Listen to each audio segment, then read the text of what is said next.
Do you want to know why LA Knight's a star? Well, I think it's quite simple.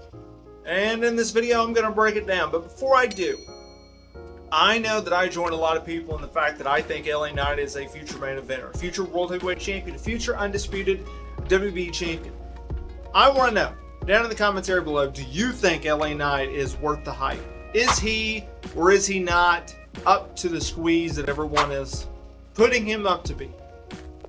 LA Knight has come on the rise in recent months. We've gone from him going in NXT and portraying a babyface and then a heel and then a heel and then a babyface and vice versa. He can do it all. The man can talk, the man can wrestle. He had a really fun feud with Cameron Grimes. They brought in Ted DiBiase, the $1 Million Man. They brought back the $1 Million Championship. Fast forward to the main roster. Vinnie Mac tried to make him a manager. Jesus. And we had to go through the Max Dupree situation. That was a nightmare. Fast forward, Vince McMahon's out of power. Triple H takes over creative. LA Knight comes back to life because he talked Triple H into doing it. And Triple H actually listened to him. All right, kid, you're not a manager. Yeah, you might be 40-year-old. Yeah, you might look a little old. But at the end of the day, you're not a manager. You still got it. You can still wrestle. And LA Knight came back.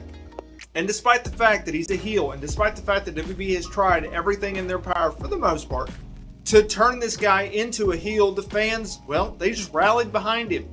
The fans want LA Knight, and LA Knight wants the fans. And when you have a winning combination like peanut butter and jelly, or chocolate and peanut butter, hence I'm a peanut butter guy, you got to go with the winning combination. And LA Knight and the fans are a winning combination. Why people have rallied behind LA Knight is very simple in my opinion. He sounds, acts, talks, walks, mannerisms of two of the biggest stars in the history of pro wrestling. Two of the biggest fan favorite stars in the history of pro wrestling. That's The Rock and that's Steve Austin. LA Knight brings a quality that not everyone does. He brings a quality that we really haven't seen in 2 decades. He brings an element of The Rock and Steve Austin that resonated with fans. It resonates with fans because most of the current fan base, they grew up during the Attitude Era. They love The Rock. They love Austin. Why do you think when those guys come back to WWE television, they pop a number? They pop a rating for WWE. They draw interest for WWE. When LA Knight talks, when LA Knight walks, when LA Knight is in action, he reminds fans of their childhood. And anytime you can grab on nostalgia, there is money to be made. And to credit to LA Knight, he has turned that into his own. He has talked in his ways, he has walked in his ways, and he's doing a fine job, in my opinion, on WWE television. Don't mistake imitation with adaptation.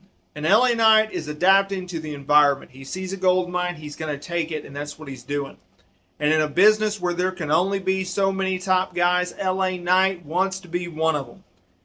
LA Knight reminds you of Steve Austin. He reminds you of The Rock. He reminds you of the Attitude Era. But more importantly, the reason that he is over the way he is over is because he reminds you of your childhood. He connects with you in a way that not many wrestlers can. And when that happens, you are a draw.